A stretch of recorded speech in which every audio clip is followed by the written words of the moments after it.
வணக்கம் நண்பர்களே, இதுவரை நம்ம கிரீன் தமிழ் டிவி சேனலை சப்ஸ்கிரைப் பண்ணாதவங்க இந்த வீடியோவுக்கு கீழே இருக்கிற சிவப்பு கலர் சப்ஸ்கிரைப் பட்டனை டச் பண்ணுங்க. அப்படியே பக்கத்தில் இருக்கிற பெல் ஐக்கான் கிளிக் பண்ணுங்க. தொடர்ந்து வீடியோ பாருங்க. நன்றி.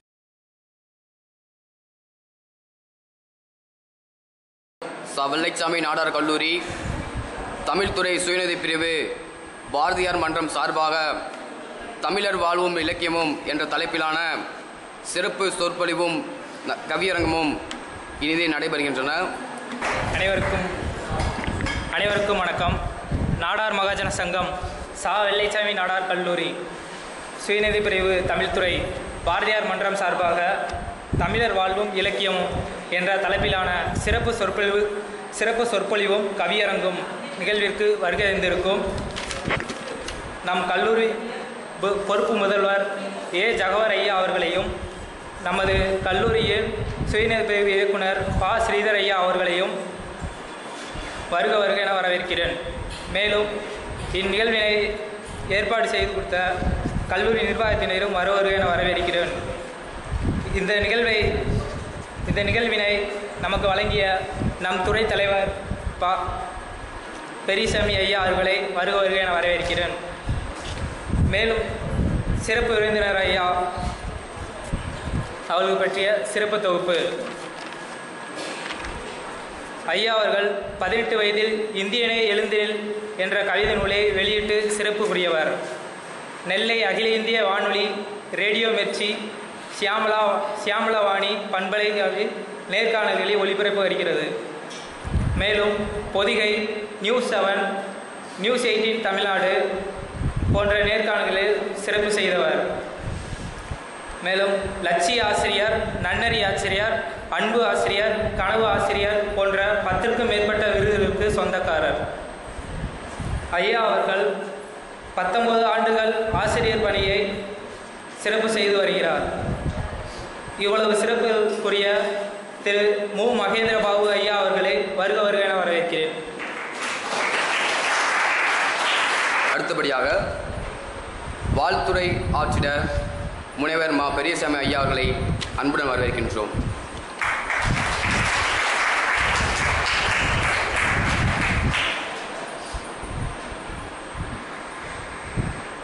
நம் மாணவ கண்மணிகளுக்கு வேலைவாய்ப்பினை பெற்றுத்தருவது ஒன்றே எங்கள் தமிழ்துறையின் குறிக்கோளாக செயல்படும் இவ்வேளையிலே ஒரு அற்புதமான ஒரு மனிதரை இங்கே கொண்டு வந்து சேர்த்தமைக்காக முதற்க கடவுளுக்கு நன்றி சொல்ல கடமைப்பட்டுள்ளேன். இந்த ஒரு அருமையான விழாவை ஏற்பாடு செய்து கொடுத்த நமது மேனாள் தமிழ்துறை தலைவர் டாக்டர் பினாஸ் ஐயா அவர்களை இந்த இனிய வேளையிலே நினைத்து பார்க்கிறதிலே பெருமகிழ்ச்சி அடைகின்றேன். அடுத்தபடியாக சிறப்பு விருந்தினர் திரு மு. மகேந்திர பாபு அவர்களை பேசுமாறு அன்போடு அழைக்கின்றேன். வெறுங்கை என்பது மூடத்தனம், என் விரல்கள் 10 மூலதனம், கருங்கல் பாறையும் நொறுங்கி விழும், என் கைகளில் பூமி சுழண்டு வரும் என்ற தன்னம்பிக்கை கவிஞன் தாராபாரதியின் நம்பிக்கை அவர்களோடும், எடுத்த காரியம் யாவினும் வெற்றி என்ற பாட்டுத்திறத்தாலே வையத்தை பாலித்திர வந்த மகாகவி பாரதியின் வரியோடும், மாற்றவும் ஏற்றவும் ஆசிரியர்களால் முடியும், மாற்றவும் ஏற்றவும் ஆசிரியர்களால் முடியும், நாளைய உலகு மாணவர்களால் விடியும் என்ற என்னுடைய வரிகளோடும் இந்த இனிய தருணத்திலே உங்கள் அனைவரையும் வணங்குகிறேன், வாழ்த்துகிறேன், நன்றி பாராட்டுகிறேன். நண்பர்களே, ஒரு அற்புதமான நிகழ்வு. இந்த நிகழ்விற்கு எளியவன் சிறியவன் என்னையும் ஒரு பொருட்டாக மதித்து வாய்ப்பினை தந்த எங்களுடைய முன்னோடி மதுரை இலக்கிய மன்றத்தினுடைய புரவலர், வணக்கத்திற்கும் போட்டுதலுக்கும் உரிய ஐயா திரு பேராசிரியர் பெர்னாட் அவர்களை இந்த தருணத்திலே நான் நன்றியோடு நினைத்து பார்க்கின்றேன். எங்களுடைய மதுரை இலக்கிய மன்றத்தினுடைய நிறுவனர் தலைவர், அவனி எங்கும் பவனி வரக்கூடிய ஐயா அவனி மாடசாமி அவர்களையும் இந்த இனிய தருணத்திலே நன்றியோடு நினைத்து ஒரு அற்புதமானது ஒரு தலைமை உரை நிகழ்த்தி இருக்கக்கூடிய நம்முடைய துறை தலைவர், அவர் சாதாரண சாமி அல்ல, பெரிய சாமி ஐயா அவர்களையும், இங்கு இந்த நிகழ்விற்கு என்னோடு உரையாடிய அருமைக்குரிய அம்மா அனிதா அவர்களுக்கும் மற்றும் இங்கே வருகை தந்து சிறப்பித்துக் கொண்டிருக்கூடிய பேராசிரியர் பெருமக்களுக்கும் அலங்காநல்லூரினுடைய கட்டிலம் காளைகளைப் போல் இங்கே வீற்றிருக்கக்கூடிய எனது அன்பு தம்பிகளாம் மாணவ கண்மணிகளுக்கும் அன்பு தங்கைகளுக்கும் இந்த இனிய தருணத்திலே வணக்கத்தையும் வாழ்த்துதனையும் தெரிவிக்கின்றேன். நண்பர்களே, பொன்விழா கண்ட ஒரு அற்புதமான ஒரு கல்லூரியில், மதுரையின் பெருமைமிகு கல்லூரிகளில் ஒன்றான சா வெள்ளைச்சாமி நாடார் கல்லூரியில் இன்று இந்த நிமிடத்தில் நான் இங்கு நிற்கிறேன் என்று சொன்னால் அது எனக்கு தமிழன்னை வழங்கிய ஒரு மாபெரும் வாய்ப்பு என்றுதான் நான் கருதுகிறேன்.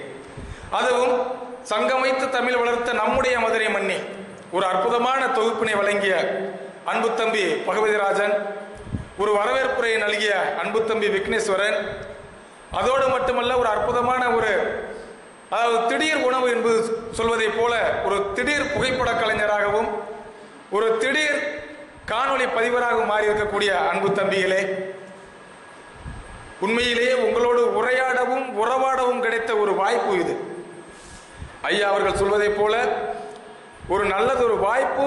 நான் உங்களுக்கு நன்றி கடன் பட்டிருக்கின்றேன். இந்த அரங்கத்தில் 2 ஆண்டுகளுக்கு முன்பு நான் இதே மேடையில், மேல இருக்கிற மேடையில் ஒரு கருத்தரங்கத்தில் பேசியிருக்கிறேன். மதுரை இலக்கிய மன்றத்தின் சார்பில் நடந்த ஒரு விழா, அது ஆண்டு விழா. அதற்கு அடுத்த ஆண்டு மாணவர்களுக்கான, கல்லூரி மாணவர்களுக்காக நடத்தப்பட்ட போட்டியில் நடுவராக வந்திருக்கிறேன். இது 3வது ஆண்டு, 3வது முறை இங்கே வரக்கூடிய ஒரு வாய்ப்பு. 2 முறை அழைத்து விட்டிருந்தால் கூட எனக்கு ஒரு ஏக்கம் இருந்திருக்கும். ஏனென்றால் முத்தமிழ் அல்லவா, இயல் இசை நாடகம் என்று இருப்பதை போல் முதல் 2, 3ஆம் ஆண்டாகவும் என்னை இங்கு அழைத்திருக்கின்றார்கள். உண்மையிலே நான் நெகிழ்கிறேன். நண்பர்களே, சங்கம் வைத்து தமிழ் வளர்த்த நம்ம மதுரை, நல்ல மதுரை. இந்த மதுரை எப்படிப்பட்ட மதுரை? பாண்டியர் குதிரை குளம்படியும் தோல் பறக்கும் இளைஞர் செல்லம்படியும் அது தோண்டிய புலவர் சொல்லடியும் இளம் தோகை மாதரதம் நெல்லடியும் மயங்கி ஒளித்த மாமதுரை, இது மாலையில் மல்லிகை பூமதுரை என்பார் கவி பேரரசு வைரமுத்து. இந்த மதுரை மண்ணில்தான், சங்கம் வைத்து தமிழ் வளர்த்த இந்த மதுரை மண்ணில்தான் நாம் தமிழ்துறை மாணவர்களுக்காக, உண்மையிலே நான் உங்களை பாராட்டுகிறேன். தமிழ் படித்தால் சோறு போடுமா என்று கேட்கக்கூடிய ஒரு காலகட்டத்தில் நான் தமிழ் மாணவராக இருக்கிறேன். ஒரு ஐரோப்பிய தேசத்தைச் சேர்ந்த ஒருவன், மதம் பரப்புவதற்காக வந்த ஒருவன் தன் மனத்தை தமிழின் மீது கொடுத்து, நான் இறந்த பிறகு என்னுடைய கல்லறையிலே இங்கே ஒரு தமிழ் மாணவன் தூங்கிக் கொண்டிருக்கின்றான் என்று எழுதுங்கள் என்று சொன்னானே George Uglow Pope, G U Pope. ஒரு வெளிநாட்டுக்காரனையே மதம் பரப்ப வந்தவனிடம் மனம் பரப்பியது ஒரு நம்முடைய தமிழ் மண் என்று சொன்னால், உங்களிடம், அதுவும் கல்லூரி காளையர்களிடம் நம்முடைய மொழியை பற்றி, இலக்கியம் எங்களின் விழி, அதுவே வாழ்வின் வழி என்று ஒரு 20 ஆண்டுகளுக்கு 22 ஆண்டுகளுக்கு முன்பாக நான் ஆசிரியர் பயிற்சி நிறுவனத்தில் படிக்கும் போது வளர்பிறை என்ற ஒரு கையெழுத்து பிரதியை நாங்கள் தொடங்கினோம். ஆம் நண்பர்களே, இலக்கியம்தான் நம்முடைய விழி, அதுதான் வாழ்வின் வழி. இந்த இலக்கியம் சங்க இலக்கியம், அது தங்க இலக்கியம். 200 ஆண்டு, 2000 ஆண்டு, அதற்கு மேல் சொல்வதால் 5000 ஆண்டுகள் உலகின் முதல் மனிதன் தோன்றியது அவன் தமிழ் மாந்தன் தான் என்று நம்முடைய பாவாணர் ஐயா கூறுகின்றார். இந்த ஆண்டு, இந்த மாதம் அவருடைய பிறந்தநாள் வந்தது, 118வது பிறந்தநாள். அதுபோல் நம்முடைய பரிதிமார் கலைஞர் நம்மொழி செம்மொழி என்று இன்று நாம் கொண்டாடி கொண்டிருக்கிறோம் என்று சொன்னால், அதற்கு அவர்கள்தான் ஒரு 100 ஆண்டை கடந்து நாம் பின்னோக்கி பார்த்தோம் என்று சொன்னால் அவர்கள்தான் நல்லதொரு வாய்ப்பினை வழங்கினார். நான் உண்மையிலே அழைப்புதல் பார்த்தபோது மிகவும் நெகிழ்ந்து போனேன். ஒரு பெயர் பாரதியார் மன்றம் என்று இருந்தது. எனக்கு உண்மையிலே என்னுடைய உள்ளத்தை ஈர்த்தது. ஏனென்று சொன்னால், பாரதி பிறந்த மண்ணான எட்டயபுரத்தில் பிறந்தவன் நான். எட்டயபுரத்திலிருந்து 8 கல் தொலைவில் இருக்கக்கூடிய, விரல் விட்டு எண்ணக்கூடிய அளவுக்கே பேருந்து வசதி உள்ள பொன்னையாபுரம் என்ற ஒரு குக்கிராமத்தில் நான் பிறந்திருந்தாலும் கூட எனக்கான ஒரு அடையாளம் என்பது எட்டயபுரம். மகாகவி பாரதியார் ஒரு 20 ஆண்டுகளுக்கு முன்பாக சென்னையிலே ஊமை கவிஞர் சுரதா அவருடைய இல்லத்தில் அவர்களை சந்திக்க வேண்டும் என்று சென்றிருந்த போது, உங்களை போன்ற ஒரு மாணவ பருவம் அது. ஏன் இதை சொல்கிறேன் என்று சொன்னால், இந்த மாணவ பருவத்தில் இருப்பது ஆர்வம் அல்ல, அது வெறி. ஏதேனும் ஒன்றை செய்ய வேண்டும், ஏதாவது சாதிக்க வேண்டும், ஏதேனும் நம் பெயரில் இந்த கல்லூரியில் நாம் தடம் பதிக்க வேண்டும், இடம் பிடிக்க வேண்டும் என்று சொன்னால் அதற்கான முதல் களம் கல்லூரி என்பதை மறந்து விடாதீர்கள். நான் இப்படியெல்லாம் என்னுடைய மாணவர்களிடம் பேசினால், ஐயா ஏதோ ஒரு நிலைமைக்கு அவர் ஒரு எல்லையை தாண்டி போய்விட்டார் என்று என்னுடைய மாணவர்கள் நினைப்பார்கள். ஆனால் இந்த பருவம் என்பது எதனை விதைத்தால் அது செடியாக வளருமோ அந்த பருவம் இந்த கல்லூரி பருவம். உங்களை போன்ற ஒரு மாணவ பருவத்தில் தான் சென்னையில் ஊமை கவிஞர் சுரதா அவர்களுடைய இல்லத்திற்கு சென்றிருந்தேன். அழைப்பு மணியை அமைக்கிய போது வெளியே அவருடைய மைந்தர் வந்தார். நான் சொன்னேன், ஐயா அவர்களை பார்க்க வேண்டும் என்று. இல்லை, தந்தையாருக்கு உடல்நலம் சரியில்லை, நீங்கள் தயவு செய்து பொறுத்துக் கொள்ள வேண்டும், மீண்டும் ஒரு நாள் வாருங்கள் என்று சொன்னார்கள். நான் வேறு ஒன்றும் சொல்லவில்லை, எட்டயபுரத்திலிருந்து வருகிறேன் என்று மட்டும் சொல்லுங்கள் என்று சொன்னேன்.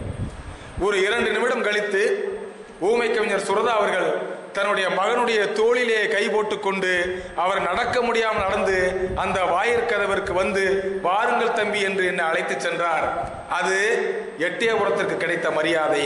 அது இந்த பாட்டுத்திறத்தால் இவ்வையத்தை பாலித்திட வந்த மகாகவி பாரதிக்கு கிடைத்த மரியாதை என்று சொன்னால், அந்த மகாகவி பாரதியார் பேரிலே ஒரு மன்றத்தை தொடங்கி இந்த நிகழ்வினை தொடங்கி இருக்கிறீர்கள் என்று சொன்னால் உண்மையிலே நான் மிகவும் மகிழ்ச்சி அடைகின்றேன். நண்பர்களே, கவியரசு கண்ணதாசன் சொல்லுவான், கதிர் வெடித்து பிளம்பு விழ கடல் கொதித்து சூடாற்ற முதுமை மிகு நிலப்பரப்பில் முதற்பரப்பு தோன்றிவிட நதி வரும் முன் மணல் தரும் முன் நலமலர்த்த தமிழனங்கை என்று நம்முடைய தமிழ் மொழி எப்பொழுது தோன்றியது என்பது பற்றி சொல்லுவான். கல்லும் மண்ணும் தோன்றுவதற்கு முன்பாக நம்முடைய மொழி தோன்றியிருக்குது என்று சொன்னால், அது மலைகளாலும் கலைகளாலும் சூழப்பட்டது நம்முடைய மதுரை மாநகரம். பக்கத்திலே நாகமலை, பசுமலை, அருகிலே சமணர் மலை, யானைமலை என்று 4 புறமும் மலைகளாலும் கலைகளாலும் சூழப்பட்டது. நம்முடைய ஐயா துறைத் தலைவர் அவருடைய அறைக்கு நம்முடைய அம்மா அவர்கள் அழைத்து சென்ற போது அப்படியே அந்த மலையினுடைய அடிவாரத்தினை தொட்டு நம்முடைய கல்லூரி இருக்கிறது என்று சொன்னால், நம்முடைய மொழியானது மலை போல் குன்றன நிமிர்ந்த நில் என்று மகாகவி பாரதி சொல்வான் அல்லவா, அதை போல் நம்முடைய மொழியானது உயர்ந்து நிற்கிறது. ஐக்கிய நாட்டு சபையிலே யாதும் ஊரே யாவரும் கேளீர் என்ற வாசகம் எழுதப்பட்டிருக்கிறது என்று சொன்னால் அது நம்முடைய மொழிக்கு கிடைத்த பெருமை அல்லவா? எங்கே நம்முடைய மொழி நம்முடைய தமிழகத்தை தாண்டி சென்று விடுமா, செல்லுமா என்று இன்று நான் பேசிக் கொண்டிருந்த ஒரு காலகட்டத்தில் 2000 ஆண்டுகளுக்கு முன்பு நம்முடைய தமிழ் பாட்டன் எழுதிய ஒரு வரி, புறநானூற்று பாடல் அங்கு இருக்கிறது என்று சொன்னால் எவ்வளவு பெரிய மகிழ்ச்சி. நம்முடைய துறைத் தலைவர் ஐயா அவருடைய அறைக்கு சென்ற போது நான் அங்கெல்லாம் பார்த்தேன். அங்கங்க அப்படியே நாலடியார் எழுதப்பட்டிருந்தது, குறுந்தொகை எழுதப்பட்டிருக்கிறது, புறநானூற்று பாடல் எழுதப்பட்டிருக்கிறது. அதை நாம் செய்ய வேண்டும். அதனால்தான் நாம் பேருந்தில் கூட ஓட்டுநருக்கு பின்புறத்திலே ஒரு திருக்குறளை எழுதி வைத்து செல்கின்றோம். எதற்காக? அப்படியாவது நம்முடைய பார்வை அதில் படாதா? இனிய உளவாக இன்னாத குரல் கனி இருப்ப காய்க வந்தற்று என்று அங்கு குரல் எழுதிய போட்டு இருக்கும். அங்கே நடத்துனர் அன்பர் ₹1 சில்லறைக்காக நம்மளை திட்டி தீர்ப்பார். சனியம் பிடிச்சவனை காலையிலே உயிரெடுக்க வந்துட்டியா அப்படி சொல்லுவாங்க. ஒருவேளை அந்த குரலின் குரல் அவர் செவியிலே விழாதா? அங்கு இருக்கக்கூடிய பயணம் செய்யக்கூடிய பயணியர் சரியான சில்லறையை கொடுத்து தன்னுடைய பயணத்தை தொடங்க மாட்டார்களா என்று நம்முடைய அரசாங்கமானது இந்த நாள் இனிமையான நாளாக தொடங்க வேண்டும் என்று சொன்னால் அது ஒரு குரலோடு தொடங்கட்டும் என்று நாம் அங்கே எழுதிவிட்டிருக்கின்றோம். ஆக இந்த இலக்கிய மன்றம் என்பது சங்கத்தமிழையும் தற்கால தமிழையும் பக்தி தமிழையும் என எல்லாவற்றையும் கலந்து ஒரு கலப்பாக உங்களுக்கு கொடுக்க வேண்டும் என்றுதான் நான் கருதுகின்றேன்.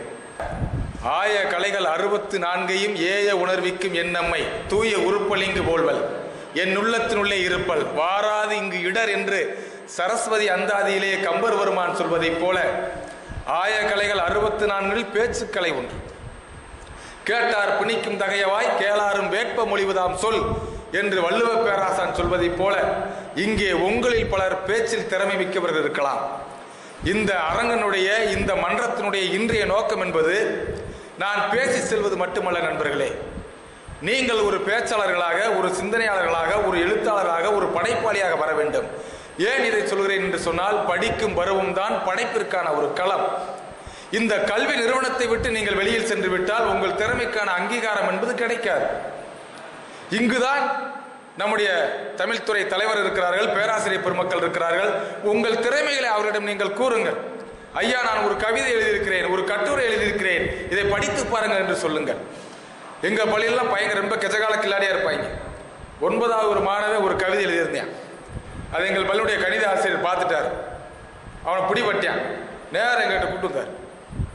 ஐயா, இங்க பாருங்க, தேவையில்லாத வேலையை இந்த பையன் பண்ணிட்டு இருக்கான், நல்ல 4 கிறுக்கி விடுங்க அப்படின்னார். பார்த்தேன், காதல் கவிதையில் இருக்கான். 9வது படிக்கக்கூடிய மாணவன் காதல் கவிதையில் இருக்கான். என் வாழைக்காய் உன் கையில் தான் இருக்கிறது, என் வாழ்க்கை உன் கையில் தான் இருக்கிறது என்பது அவனுக்கு கூடுதல் ஏதோ ஒரு எழுதியிருக்கு. இப்படியே எழுதியிருக்கான். பக்கத்தில் வாடா, இல்லை வரமாட்டேன். ஏன்டா வரமாட்டேன்? வந்தா நீங்க அடிப்பீங்க, நீ இங்க வரல நான் அங்க வருவேன், அப்ப நான் வர்றேன். என்னடா இது?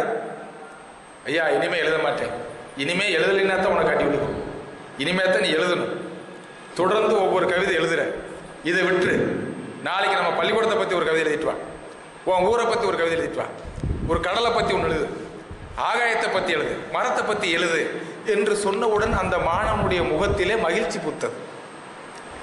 இது ஏன் தேவையில்லாத வேலை, இது ஏன் நீ செய்கிறாய் என்று நான் 11வது படிக்கும் போது என்னுடைய தமிழையா கவிஞரா கணேசன் அவர்கள் என் காதை பிடித்து திருகி இருந்தால் இன்று ஒரு படைப்பாளி உங்கள் முன் நின்று இருக்க மாட்டான். நண்பர்களே, ஒரு நோட்ல எழுதி போய் ஐயா இது கொடுத்தேன், பயந்து போய் கொடுத்தேன். அவருடைய வீட்டில் போய் அவர் கூப்பிட்டு, அவங்க வீட்டு அம்மாவை கூப்பிட்டார். ஏன் மங்களம், அந்த அம்மாவுடைய பேர், கவா, பையனுக்கு ஒரு தேநீர் போட்டு கொடு. அந்த இருக்கினுடைய விளிம்பில் நான் அமர்ந்திருந்தேன். டே நல்லா உட்கார, ஒரு குவளை தேநீர் கொடுத்து, நாளை நான் உன்னுடைய இந்த ஏடுகளில் உள்ள கவிதைகளை படித்து சொல்கிறேன் தம்பி, நீ சென்று வா என்று சொன்னார். நான் என்னுடைய மிதிவண்டியை மிதித்துக் கொண்டிருக்கின்ற பொழுது அதனுடைய கிரீச் ஒளி என்னுடைய இதயம் தடதட ஓடிக்கொண்டிருந்தது. நாளை வந்தால் இவர் நைய புடைத்து விடுவார் என்று ஒரு பயத்திலே நான் சென்று கொண்டிருந்தேன். மறுநாள் 11ஆம் வகுப்பு மாணவர்கள் அனைவரும் ஒன்று கூடி 1995 அந்த காலகட்டத்திலே எங்களுடைய தமிழையா கவிஞரா கணேசன் அவர்கள் அவர் தொடங்கி பேசுகின்ற பொழுது சொன்னார், இவன் சில கவிதைகள் எழுதி என்னுடைய ஒரு ஏட்டிலே கொண்டு வந்து கொடுத்தான், அற்புதமாக இருக்கிறது, அவனுக்கு எல்லோரும் கரவொலி எழுப்பி அவனை வாழ்த்துங்கள் என்று சொன்னார். அந்த கரவொலி தான் இன்று என்னை ஒரு படைப்பாளனாக மாற்றியது. இது ஏன் என்று சொன்னால், கரவொலி தட்டிய நம்முடைய பேராசிரியருக்கு முதல் நன்றி. இது ஏன் என்று சொன்னால், ஒரு அங்கீகாரம், ஒரு படைப்பாளிக்கான அங்கீகாரம். ஏன் இத்தனை எழுத்துப்பிழையை விட்டு இருக்கிறாய், இங்கு சீராக இல்லையே, தலையில் தட்டுகிறது என்று அவன் தலையில் கொட்டாமல், பரவாயில்லை தம்பி நீ நன்றாக எழுதியிருக்கிறாய் என்ற ஒரு ஊக்கம்தான். வாலிப கவிஞர் வாலி சொல்வார் அல்லவா, ஊக்குவிப்பவர் ஊக்குவித்தால் ஊக்குவிப்பவனும் தேக்குவிப்பான் என்று சொல்வார். ஊக்குவிக்க வேண்டும், மாணவர்களிடத்தில் உள்ள திறமைகளை தட்டி கொடுக்க வேண்டும். அந்த தட்டி கொடுப்பது மட்டுமல்ல, உங்களுக்கான வேலை வாய்ப்பினையும் இந்த கல்லூரி தருவதாக நம்முடைய பேராசிரியர் பெருந்தகை சொன்னபோது நான் உண்மையிலே மகிழ்ந்து போனேன்.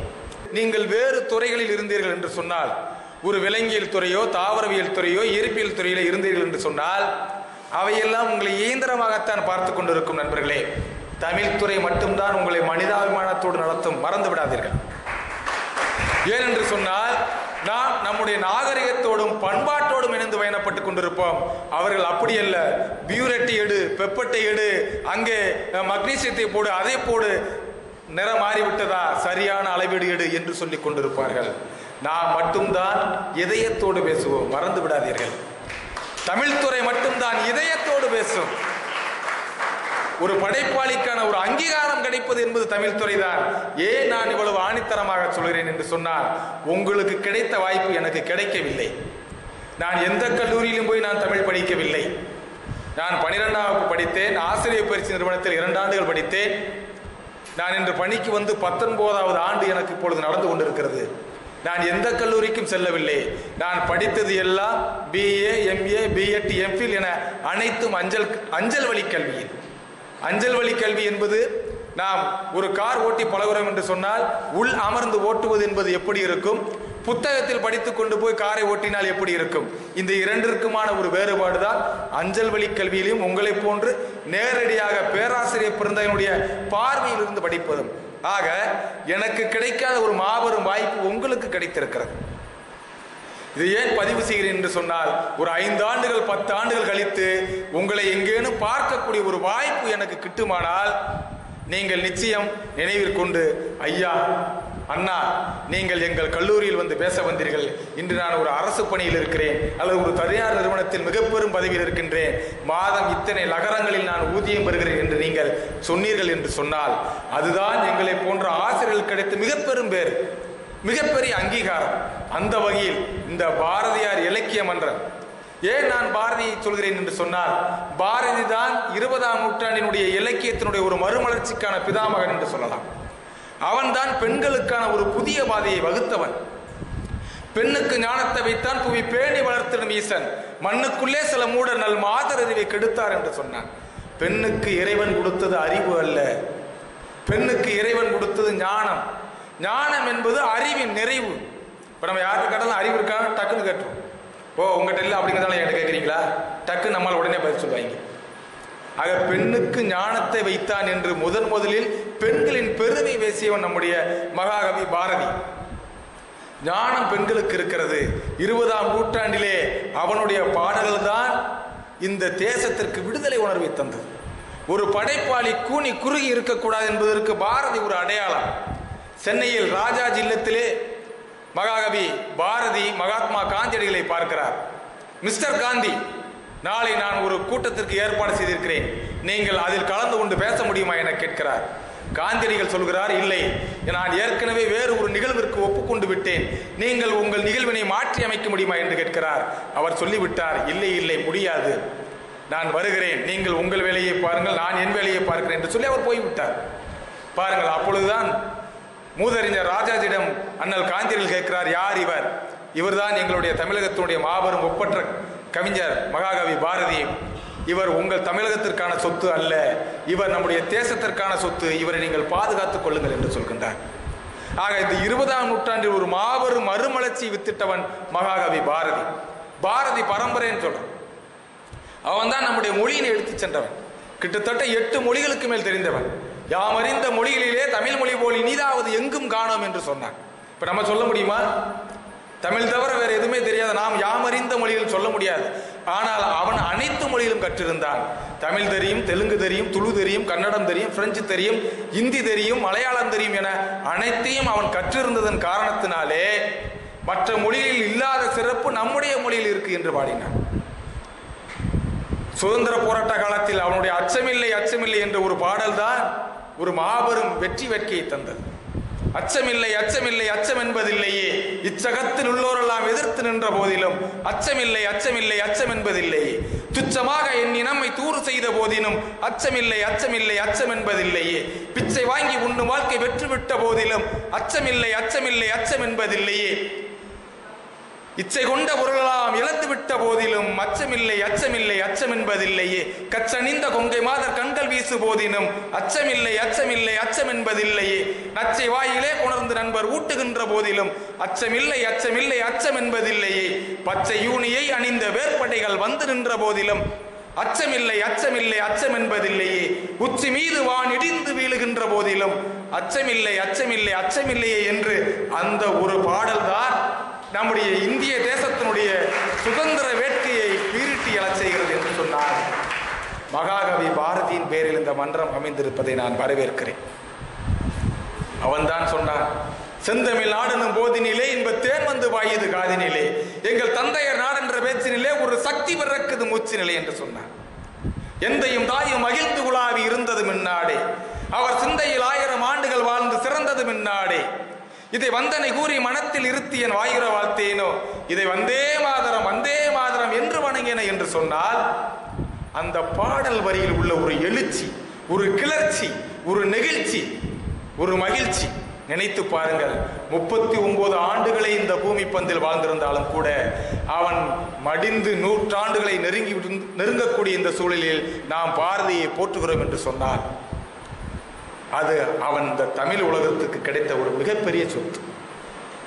எப்படி சங்க இலக்கியங்களெல்லாம் நாம் சொல்கிறோமோ ஒரு அற்புதமான ஒரு கவிதை. இந்த சங்க இலக்கியத்தெல்லாம் தொகுத்து சொல்ல வேண்டும். உங்கள்கிட்ட கேட்டால் சொல்லிடுவீங்க, தம்பி நீ சொல்லுப்பான்னா எல்லாரும் அப்படியே டான் வெடிச்சு செதறுவீங்க. அகத்தியம், தொல்காப்பியம், 14 மேற்கணக்கு நூல்கள், 14 கீழ்கணக்கு நூல்கள், 50 காப்பியம், 5 காப்பியம், இவற்றை எல்லாம் நாம் சங்க பாடல் என்று நாம் சொல்கிறோம். குறிப்பாக 8 தொகை 10 பாட்டு, நற்றினை நல்ல குறுந்தொகை 500 ஒத்த 10 ஓங்கு வரிபாடல் கற்றறிந்தோர் ஏத்தும் களியடு அகம் புறம் என இத்தரத்து 8 தொகை என்று ஒரு பாடல் மூலம் சொல்கின்றார். 10 பாட்டா? இன்று 10 பாட்டு கேட்டால் நமக்கு தெரிந்தது 10 பாட்டு தெரியாத, வேணுமென்றால் குத்துப்பாட்டு பாடலாமா என்று ஒரு எண்ணம் தான் நம்மிடம் இருக்கு. முருகாற்றுப்படை, குறிஞ்சிப்பாட்டு, முல்லைப்பாட்டு, மதுரை காஞ்சி, மலைபடுகடா, நெடுநல்வாடை, பட்டினப்பாலை, பெருமானாற்றுப்படை, சிறுவானாற்றுப்படை, பொருணராற்றுப்படை என்ற இந்த 10ஐயும் இணைத்து 10 பாட்டாக்கி 8 தொகையும் 10 பாட்டும் நம்முடைய 14 மேற்கணக்கு நூல்கள் என்றார்கள். நாலடியார், நான்மணிக்கடிகை, இன்னா 40, இனியவை 40, கார் 40, களவழி 40, 5 50, 5 70, திணைமாலை 150, திணைமொழி காஞ்சி, முதுமொழி காஞ்சி, திருக்குறள், ஏலாதி, திரிகடுகம், ஆசாரக்கோவை, ஏலாதி, கைநிலை, முதுமொழி காஞ்சி, இந்த எல்லாம் தொகுத்து அறநூல்கள். இவையெல்லாம் 14 கீழ்கணக்கு நூல்கள் என்று சொல்லி சிலப்பதிகாரம், மணிமேகலை, சீவக சிந்தாமணி, வளையாவதி, குண்டலகேசி என்ற 5 ஐம்பெரும் காப்பியங்களாக்கி உதயனகுமார காவியம், நாககுமார காவியம், யசோதர காவியம், சூளாமணி, நீலகேசி என்ற 5ஐயும் 5 காப்பியங்களாக்கி நம்முடைய தமிழ் அன்னைக்கு அழகுபடுத்தி நம்முடைய தமிழ் சான்றோர்கள் வழங்கி இருக்கிறார்கள் என்று சொன்னால் இவையெல்லாம் நம்முடைய தமிழ் அன்னையினுடைய மிகச்சிறந்த அணிகலன்கள் இல்லையா? சுத்தானந்த பாரதியார் சொல்வதை போல காதொளிரும் குண்டலமும் கைக்கு வளையாவதியும் கருணை மார்பின் மீதொளிர் சிந்தாமணியும் மெல்லடையில் மேகலையும் சிலம்பார் இன்ப போதொளிர் பொன்மணி சூளாமணியும் பொழியச் சூடி நீதியொளிர் செங்கோலாய் திருக்குறளை தாங்கு தமிழ் நீடு வாழ்க. இந்த 50 காப்பியங்கள் எல்லாம் காதிலும் கழுத்திலும் இடுப்பிலும் காலிலும் அணிகளாக இருக்கின்ற போது நம்முடைய திருக்குறள் தான் அறம் பொருள் இன்பம் என்ற முப்பால் தந்த நம்முடைய திருக்குறள் தான் நீதி நூலாக செங்கோலாக இருக்கிறது என்று சுத்தானந்த பாரதியார் சொல்கிறார். இந்த சங்க இலக்கியத்தை எல்லாம் ஒரு கவிதையாக கொண்டு வர வேண்டும். ஒரு அற்புதமான ஒரு கவிதை. நான் படித்து படித்து பரவசமாகி நெகிழ்ந்த ஒரு கவிதை. பழந்தமிழர் பெருநூல்களை இணைத்தவாறு படுக்கையிலே ஒரு நாள் படுத்திருந்தேன். பக்கமது நெருக்கமாய் படுத்துக்கொண்டு வெக்கமது ஒரு சிறிதுமின்றி ஒருத்தி என்னை தழுவிக்கொண்டாள். அவளை தள்ளிவிட எனக்கு மனமில்லை என்றாலும் அள்ளி அணைக்க நான் முயலவில்லை. சற்று நேரத்தில் மற்றொருத்தி வந்தாள். அவள் வானவில் மாயக்காரி, வானம் பாடியென இசை கூட்டும் சதிர் ஆட்டக்காரி. என்ன இது ஒரு படுக்கை இருமங்கை என கேட்பேன். என்ன இது ஒரு படுக்கை இருமங்கை என கேட்பேன். சற்றே பொறுத்திடுக. முதலில் வந்தவள் பெயர் தூக்கம், மற்றொருத்தி கனவு மங்கை. அந்த கனவினிலே நான் கண்ட காட்சியெல்லாம் தமிழ் காட்சி, தமிழர் மாட்சி. மன்றம் ஒன்றில் இசைவாணன் அமுதமலை பொழிகின்றான். மக்களெல்லாம் மது குடித்த வண்டு போல் மயங்கி நின்றார். மங்களமாய் இசை நிகழ்ச்சி முடியும் பொழுது மக்கள் சிலர் எழுந்து நின்று 10 பாட்டு பாடுக என்றனர். மங்களமாய் இசை நிகழ்ச்சி முடியும் போது மக்கள் சிலர் எழுந்து நின்று 10 பாட்டு பாடுகின்றனர். மலைத்து விட்டு இசைவாணன் கனைத்துக் கொண்டு 10 பாட்டு பாடினால் என்ன தொகை தருவீர் என கேட்டான். 8 தொகை தருவதாக வெடுக்கென எழுந்து நின்று விடையிறுத்தார் புலவர் ஒருவர்.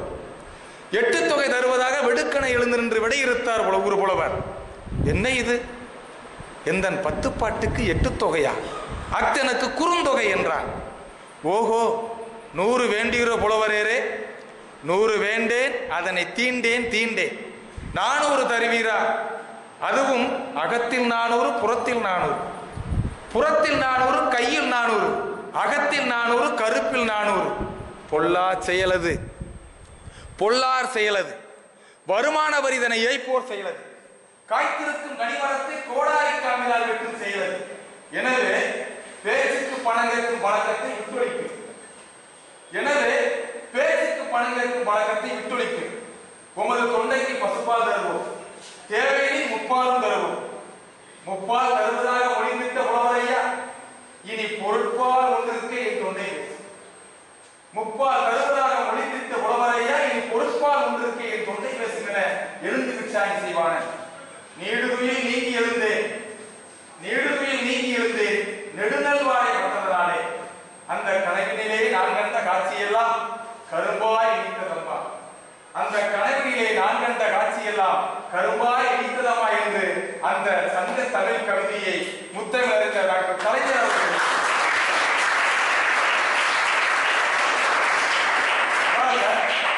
இந்த இலக்கியத்தை எல்லாம் ஒரு தொகுப்பாக கொண்டு வந்து, அதுவும் வெறுமனே நூல்களை மட்டும் சொல்லி செல்லாமல் அந்த நூலோடு அந்த பெயர் அதற்கான கருத்தையும் சேர்த்து ஒரு தொகுப்பாக ஒரு கோர்வையாக நாம் கொண்டு வர முடியும் என்று சொன்னால் அதுதான் நம்முடைய சங்கத்தமிழ்.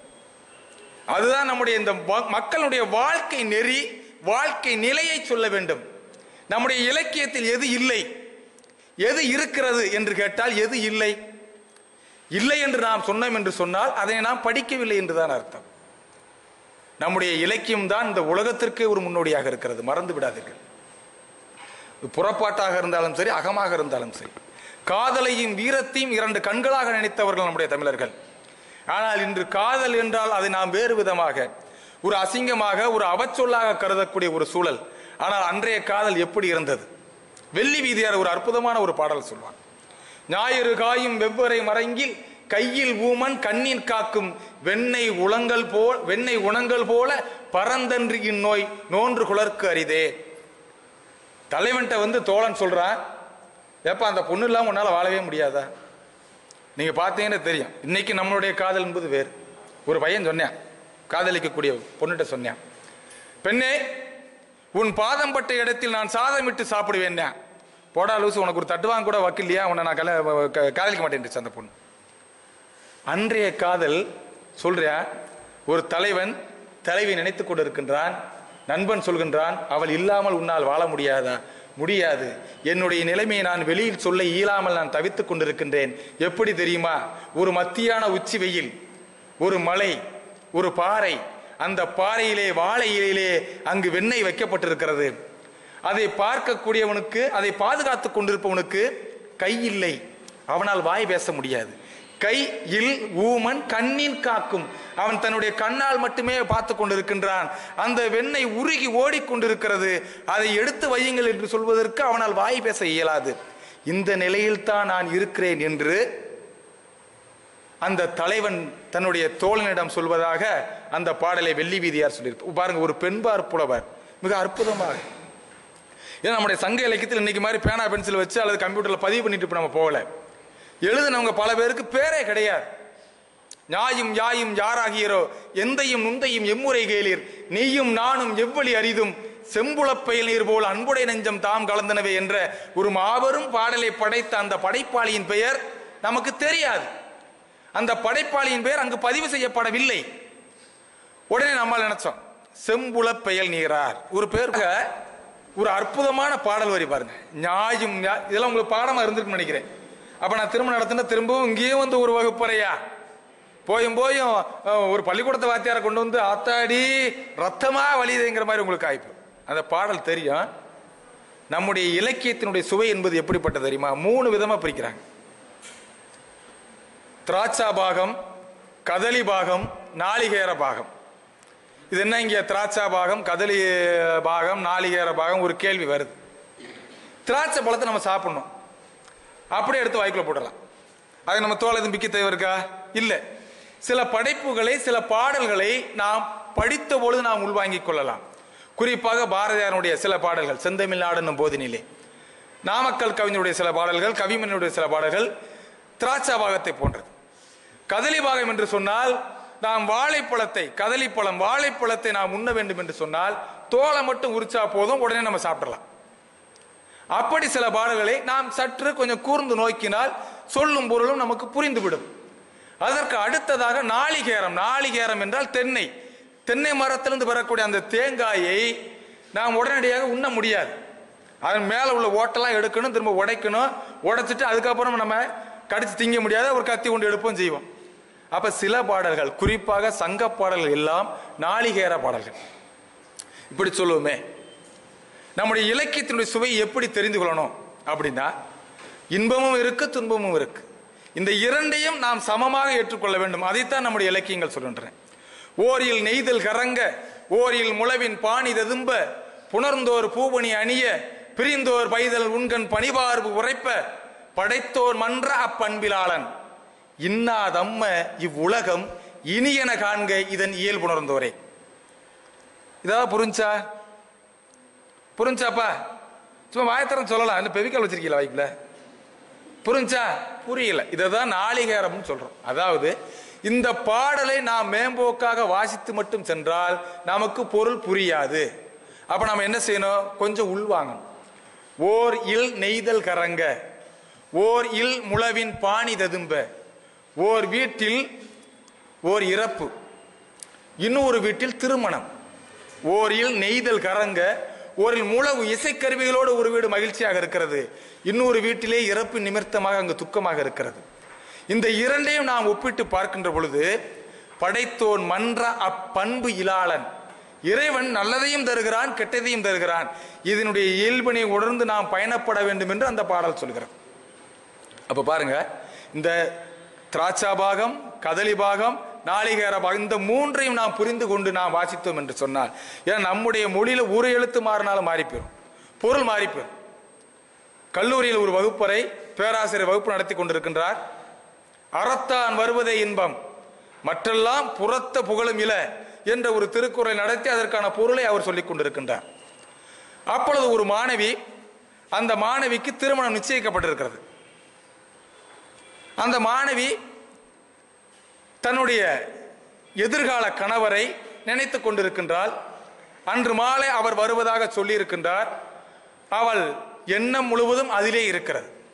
பேராசிரியர் நடத்திவிட்டு அந்த மாணவியிடம் கேட்கிறார், பெண்ணே, நான் சொன்ன நீ குரலை நீ திரும்ப சொல் என்று அவர் சொல்கின்றார். உடனே அந்த மாணவி எழுந்து சொல்கின்றார், அறத்தான் வருவதே இன்பம் என்று அவள் சொல்ல வேண்டும். அவள் சொல்கிறார், அத்தான் வருவதே இன்பம். அவளுடைய சிந்தனை பாடத்தில் இல்லை. அத்தான் அன்னைக்கு மாலையில வர்றார். அவள் முழுக்க முழுக்க அத்தான் வருவதே இன்பம்னு ஒண்ணு, அத்தான் என்று செத்தான், உன் எண்ணம் முழுக்க இல்லத்தில் இருக்கிறது, வகுப்பறையில் இல்லை என்று சொன்னால் ஒரு எழுத்து மாறினாலும் நம்முடைய பொருள் மாறிடும். ஒரு சுற்றுலாவுக்கு போனோம். ஒரு குறிப்பிட்ட அந்த பகுதியைச் சேர்ந்தவர்கள் எல்லாம் சுற்றுலா செல்ல வேண்டும் என்று தயாராகி கொண்டிருக்கின்றார்கள்.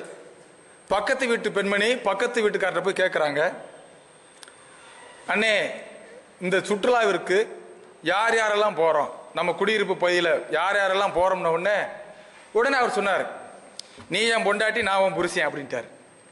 அட பாவி போயில, இத்தனை நாளா பக்கத்து வீட்டுக்காரன் உன்னை அண்ணனா நினைச்சுக்கிட்டு இருந்தனாடா, இப்படி அபாண்டமா சொல்றிய, நான் உன் பொண்டாட்டி நீ என் புருஷன் சொன்னீங்கன்னா நான் என்ன பண்றதுன்னு அந்த பொண்ணு திரும்ப கேட்க, உடனே ஓன்னு ஒப்பாரி வச்சு பக்கத்துல வந்துட்டாங்க. என்னம்மா இந்த ஆளு பாருங்க, நேற்று வரைக்கும் தங்கச்சி தங்கச்சின்ட்டு இன்னைக்கு நீ என் பொண்டாட்டி நான் உன் புருஷன் பேசுறாரு, என்ன கவனிங்க என்ன மொத்திட்டாங்க. ஏன் பொறுங்கய்யா, நான் சொல்ல வந்தது வேற விஷயம், ஏன் அதுக்கு முன்னே அவசரப்பட்டு அடிக்கிறிய?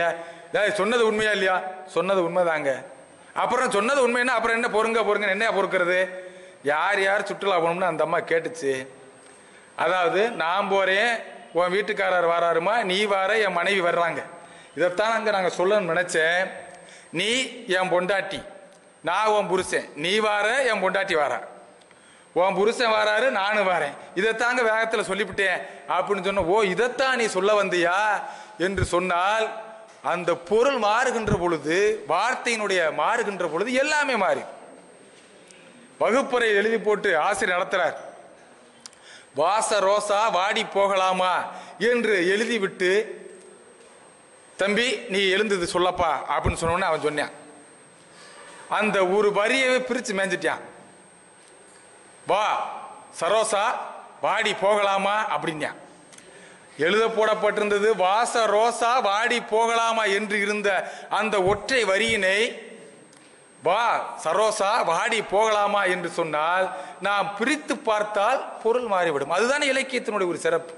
நாம் இரட்டுற மொழிதல் என்று சொல்கின்றோம். அதனை ஒரு புலவர் அரண்மனைக்கு அரசரை புகழ்ந்து பாடுகிறார்.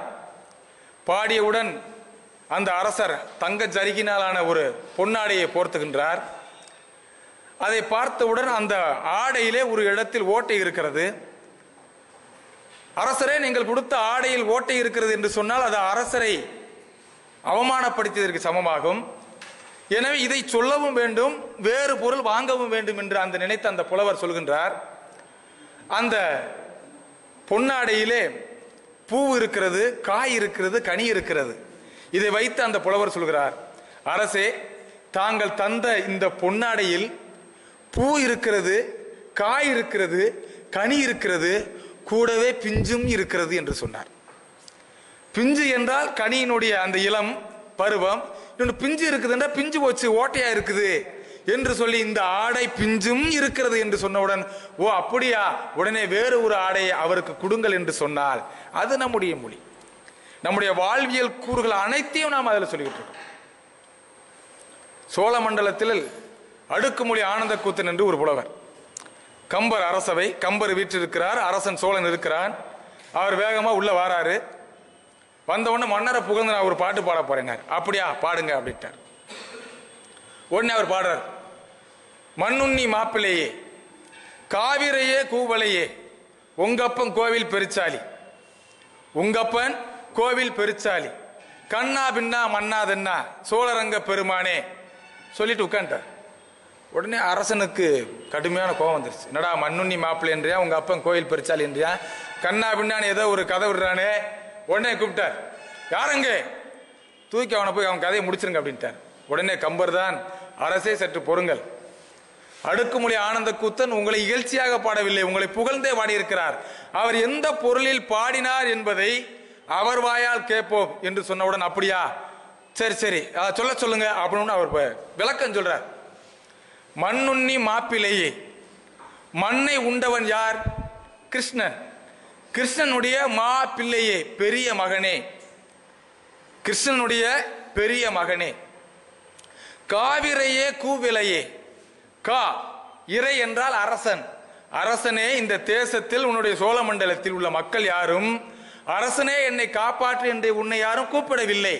ஏனென்றால் அந்த வாய்ப்பு அவர்களுக்கு கிட்டவில்லை. உன்னுடைய ஆட்சியானது மிக சிறப்பாக நடந்து கொண்டிருக்கின்றது. காவிரையே கூவலையே, உங்க அப்பன் கோவில் பெருச்சாலி, கோ இல் பெரு ஆளி. கோ என்றால் அரசன், இல் என்றால் இந்த அரண்மனை, பெரு என்றால் பெரிய, ஆளி என்றால் சிங்கம். உன்னுடைய தந்தை இந்த அரண்மனையில் பெரிய சிங்கம் போல் வீற்றிருந்தவர். உங்கப்பன் கோவில் பெருச்சாலி, கண்ணா பின்னா மன்னா தென்னா. கண்ணா என்றால் கர்ணன், பின்னா என்றால் அவனுக்கு பின்பாக குடையிலே மிகச் சிறந்த ஒரு அரசன். உன்னை போல் இதுவரை யாரும் வரவில்லை, இனிமேலும் வர முடியாது.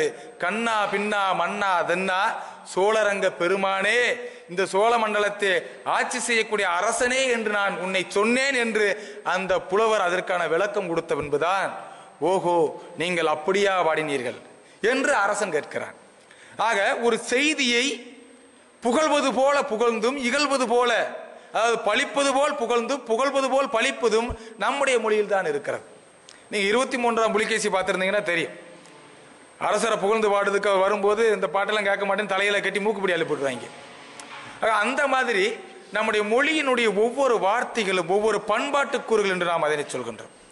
ஆக இந்த பண்பாட்டு கூறுகள் நம்முடைய வாழ்வியலோடு பிணைந்திருக்கு.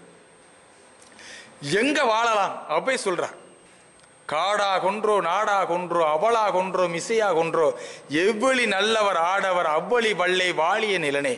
எங்கு வாழலாம் என்று சொன்னால், எங்கு ஆடவர்கள் நல்லவர்களாக இருக்கிறார்களோ, அது காடாக இருந்தாலும் சரி, மேடாக இருந்தாலும் சரி, நாடாக இருந்தாலும் சரி, பள்ளமாக இருந்தாலும் சரி, ஆண்கள் எங்கெல்லாம் நல்லவர்களாக இருக்கின்றார்களோ அது எதுவாக இருந்தாலும் அங்கு நாம் வாழலாம் என்று அவ்வை சொல்கிறாள் என்று சொன்னால், இந்த தேசத்தினுடைய ஒரு உயர்ந்த ஒரு இடம் ஆண்களுக்கு வைக்கப்பட்டிருக்கிறது. நம்முடைய தமிழ் சமுதாயத்தில் காதல் வீரம் என்று சொன்னோம்னா அதுக்கடுத்து நாம் என்ன சொல்றோம், விருந்தோம்பல் சொல்லுவோம். விருந்தோம்பல், வீட்டுக்கு வருகின்றவர்களெல்லாம் நாம் வள்ளுவ பெருந்தகை சொல்வதை போல வருகின்றவர்களை வரவேற்க வேண்டும். இங்கிருந்து செல்கின்றவர்களை நாம் அப்படியே வீட்டிலிருந்து கூப்பிட்டு போய் தெரு வரைக்கு போய் பஸ்ல ஏறி விட்டுட்டு வருவோம். அதுக்கு ஒருத்தர் விளக்கம் சொன்னார், ஏன் பஸ்ல போய் ஏற்றி விட்டு சில டிக்கெட் வாங்கி கொடுத்துடுவாங்க, எதுக்குன்னா இவன் திரும்ப இறங்கி வந்துடக்கூடாது, போதும். அதுக்கு நம்மளால ஒன்று வச்சிருக்கோம், விருந்தும் மருந்தும் 3 நாள் தாங்க. 3 நாளுக்கு மேல இருந்தா அது நல்லா இருக்குமா, அதையும் நம்ம சொல்றோம். முகப்ப கொலை அணிச்ச முகம் திரிந்து நோக்க கொலையும் விருந்து என்று வள்ளுவ பேராசான் சொல்கிறார். அணிச்ச பூவு முகர்ந்து பார்த்தாலே அது வாடிவிடும்.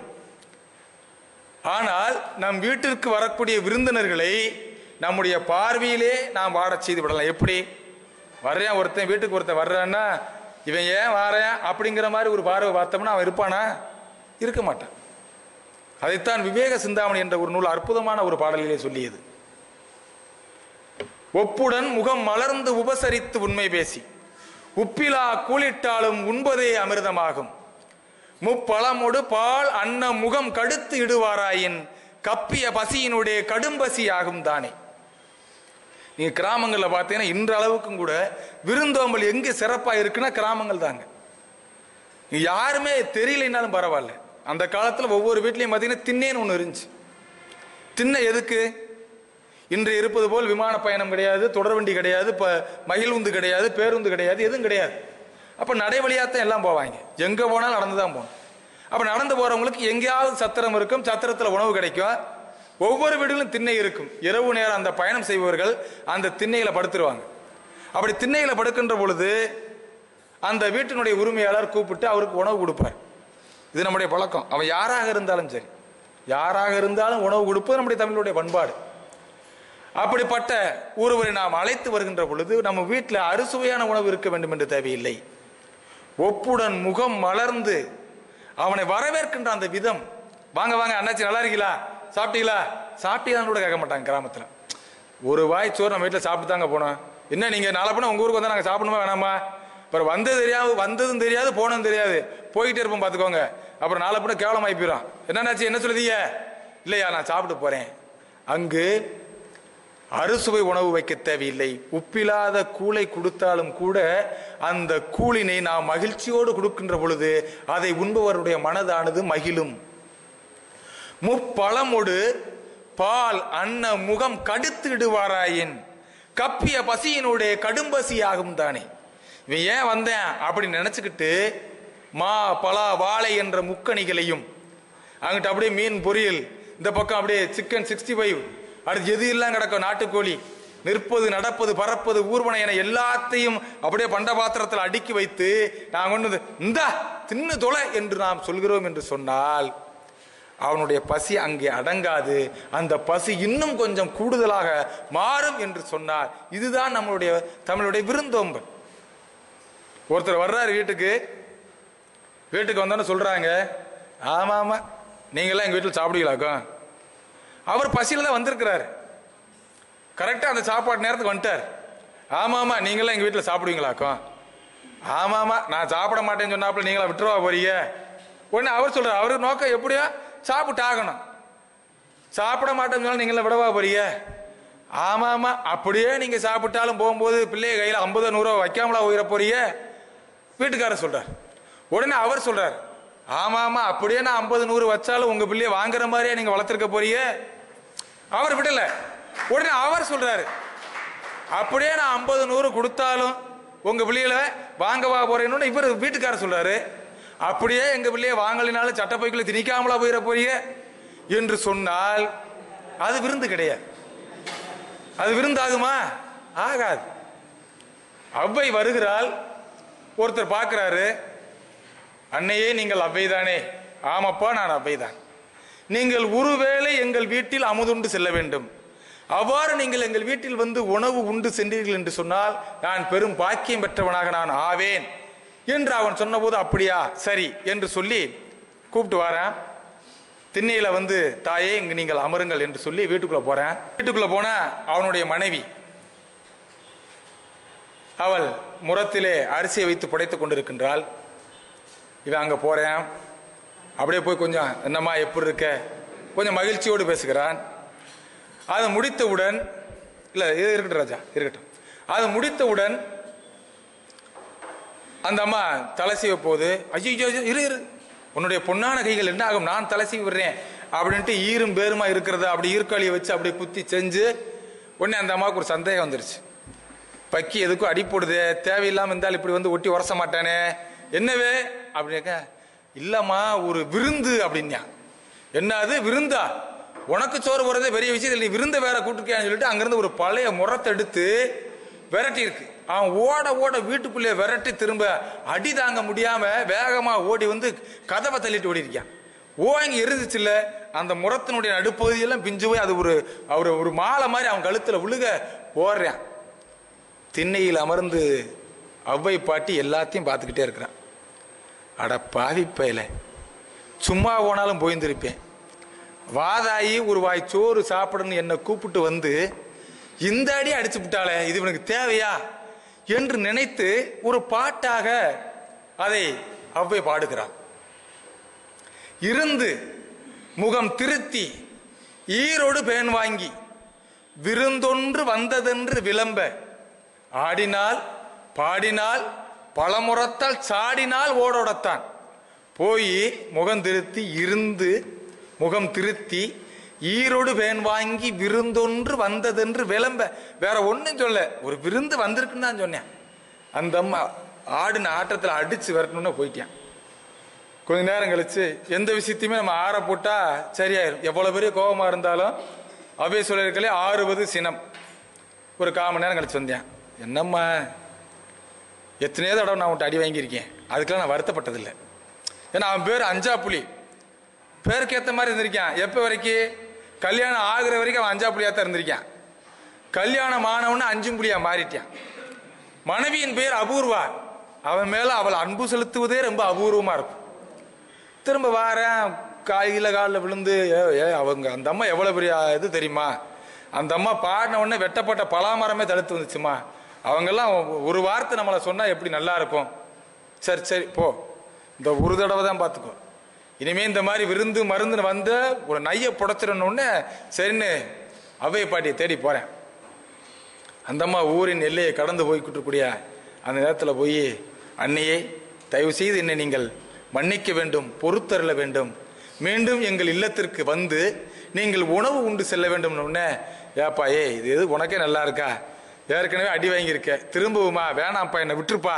இல்லை நான் என்னுடைய மனைவியை நான் சமாதானப்படுத்தி விட்டேன், நீங்கள் தயவு செஞ்சு வாருங்கள், ஒரு வாய் உணவு சாப்பிடுங்கன்னு சரின்னு அந்த அம்மா வந்துருச்சு.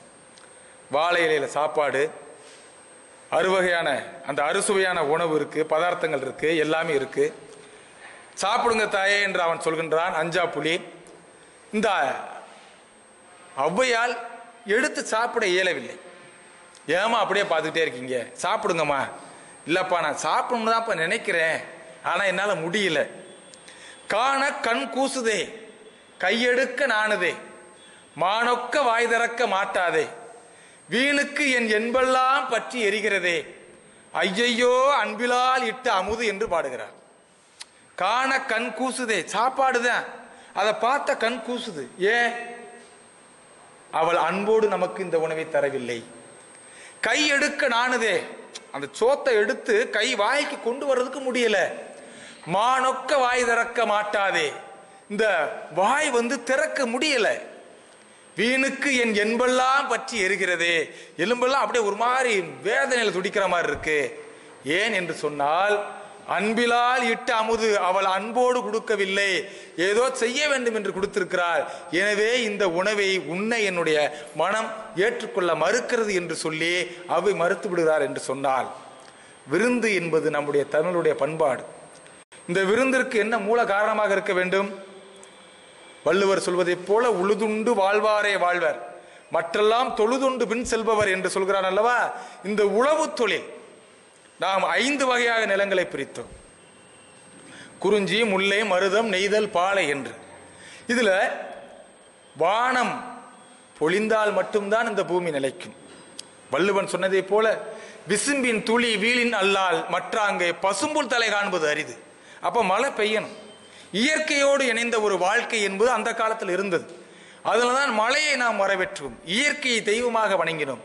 வெளிச்சத்தை பார்த்தா, சூரியனை பார்த்தா கும்பிட்டான், நிலவை பார்த்தா கும்பிட்டான், மரங்களை எல்லாம் வேண்டினார்கள் என்று சொன்னால் இயற்கையோடு ஒரு இணைந்த வாழ்க்கை. மழை பொழிய வேண்டும். நாளை வரக்கூடிய மழை இன்று அதற்கான அறிகுறிகளாக நம்முடைய பாடல் சொல்லுச்சு. சிற்றிலக்கியத்தில் ஒன்றான முக்கூடர் பொருள் மிக அற்புதமாக சொல்லுது. ஆற்று வெள்ளம் நாளை வர தோற்றுதே குறி, மழையாள மின்னல் ஈழ மின்னல் சூழ மின்னுதே, நேற்று மின்றும் கொம்பு சுற்றி காட்டு அடிக்குதே, கேணி நீர்ப்படு சொரித்தவளை கூப்பிடுகுதே, சேற்று நின்று சேற்றை குலைத்து ஏற்றடைக்குதே, மழை தேடி ஒரு கோடி வானம் பாடி ஆடுதே, போற்று திருமால் அழகருக்கு ஏற்றமாம் பண்ணை, சரி புள்ளி பல்லர் ஆடி பாடி துள்ளி கொள்வோமே என்று சொல்கிறான் என்று சொன்னால், நாளைதான் மழை வரப்போகிறது. ஆனால் அந்த மழை வருவதற்கான அறிகுறிகள் என்னென்ன? ஆற்று வெள்ளம் நாளை வர தோற்றுதே குறி, மலையாள மின்னல் ஈழ மின்னல் சூழ மின்னது. மலையாளம் கேரளத்திலிருந்து மின்னல் அடிக்குது, ஈழத்திலே இலங்கையிலிருந்து மின்னல் அடிக்கிறது.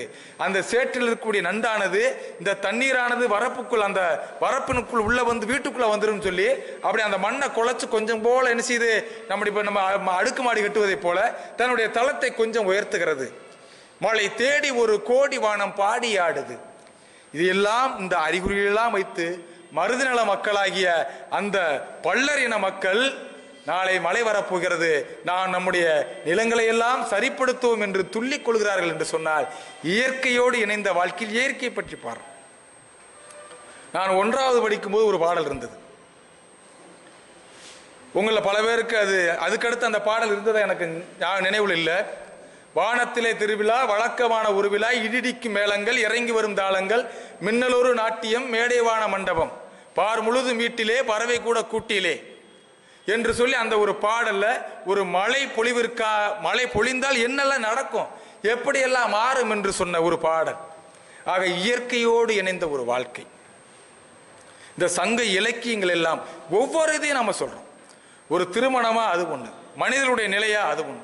மரத்தை பற்றி சொல்ல வேண்டுமா, மரத்தை பற்றி சொல்றோம். மனிதர்களை பாடிய கவிஞர்களிடையிலே மரங்களை பாடுவேன் என்று கவிப்பேரரசு வைரமுத்து ஒரு கவிதையில் சொன்னார். ஏன்னா மனிதர்கள் மட்டுமல்ல, மரங்களையும் நாம் இயற்கையா வணங்கணும். இன்னைக்கு நீங்க பாத்தீங்கன்னா சாலையோரத்தில் இருக்கிற மரத்துல ஒரு மஞ்சள் துணியை கட்டிட்டு சிவப்பு துணியை கட்டிட்டு உடனே நம்ம சாமியா கும்பிட ஆரம்பிச்சிருவோம். ஏன் சாமியா கும்பிட்டோம்? பாரதி சொன்ன அளவா காக்கை குருவி எங்கள் ஜாதி, நீல் மலையும் கடலும் எங்கள் கூட்டம் என்று சொன்னார். காக்கை குருவிகள் இருந்தது, மலை இருந்தது, மலையிலே மரங்கள் இருந்தன, மரங்கள் இருந்ததனால் மழை பொழிந்தது, மலையானது கடலுக்கு சென்றது, அதனால் அவையெல்லாம் எங்கள் கூட்டம் என்று இயற்கையை பாடினான். அவன்தான் இயற்கையை பாடிய முதல் தமிழ் கவிஞன், மறந்து விடாதீர்கள். காணி நில வேண்டும் பராசக்தி, காணி நில வேண்டும் என்று பாடுகின்ற பொழுது இயற்கை எப்படியெல்லாம் இருக்க வேண்டும் என்று ஒரு வரையறை தருகின்றான். பாரதி பரம்பரை என்று நாம் சொல்கின்றோம். சொல்லணும்னா பாரதி தான் பெண்களுக்கான ஒரு முதல் குரல் கொடுத்தவன் என்று.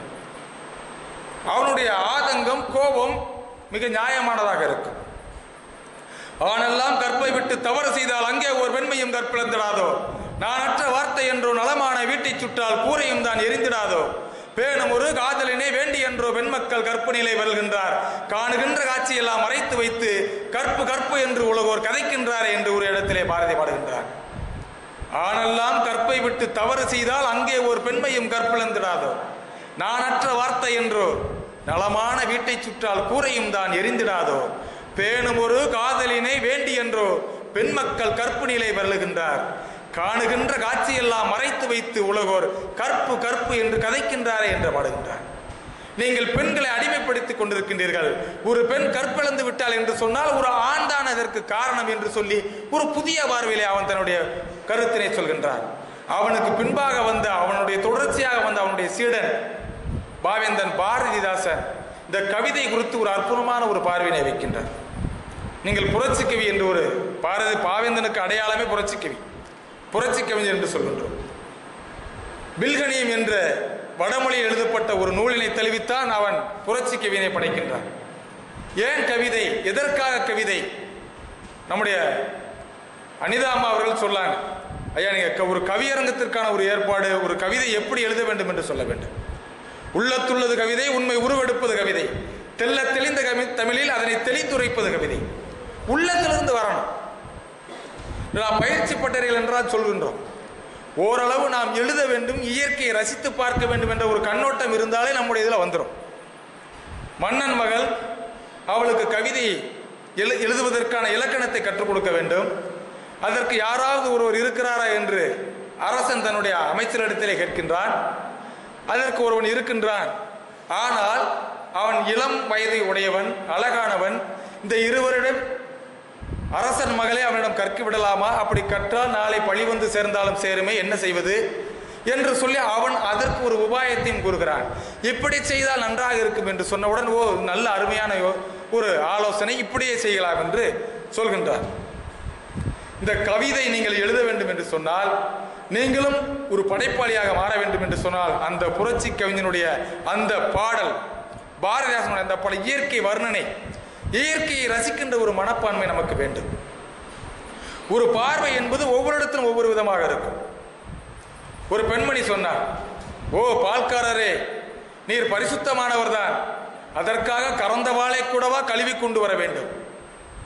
ஓ பால்காரரே, நீர் பரிசுத்தமானவர் தான், அதற்காக கறந்த வாளை கூடவா கழுவி கொண்டு வர வேண்டும்? அந்த 1/2 லிட்டர் பால்ல 1.5 லிட்டர் தண்ணி ஊற்றிருக்கான். அது ஒரு பார்வை. அவன் பட்டு வேட்டி பற்றிய கனாவில் இருந்தபோது கட்டியிருந்த கோமணம் களவாடப்பட்டது என்று கவிப்பேரரசு வைரமுத்து சொல்வார். பெண்களை பற்றி பாடுகின்ற பொழுது கட்டிலறைக்கும் சமையலறைக்கும் நடந்து நடந்தே பெண்கள் ரணமாகி போனார்கள் என்று சொல்வார். திலகவதி IPS அவர்கள் ஒரு கவிதையில் சொல்வார், பெண் விடுதலை என்ற ஒரு கவிதையிலே, பெண் விடுதலை பற்றிய பேச்சினை விரைந்து முடிக்க வேண்டும், தாமதமாக சென்றால் வீட்டில் அடி விழும் அவரிடம் என்று சொல்லுவார். பேசுறது எடுத்துக்கொண்ட தலைப்பு பெண் விடுதலை, ஆனால் தாமதமாக சென்றால் வீட்டுக்காரர் அடி விழுகும். பாருங்க, ஒரு படைப்பு, ஒரு பார்வை, ஒவ்வொருத்தரும் ஒவ்வொரு பார்வையில பார்க்கணும். ஒரு அருவியை பார்க்கின்ற பொழுது நமக்கு ஒவ்வொருத்தருக்கும் ஒவ்வொரு எண்ணம் வரும். அதை ஒரு பால்காரன் பார்த்தேன், அடடா இவ்வளவு தண்ணி வீணா போகுது, இந்த தண்ணி மட்டும் என் வீட்டு பக்கத்தில் கிடைச்சா நான் மிகப்பெரும் கோடீஸ்வரன் நான் மாறிடுவேன். அது ஒரு பார்வை. நயாகரா நீர்வீழ்ச்சியை பார்க்க வேண்டும் என்று நம்முடைய மதுரை பெண்கள் ஒரு 10 பேர் ஒரு சுற்றுலாவுக்கு போறாங்க. பேசிக் கொண்டிருக்கின்றார்கள்.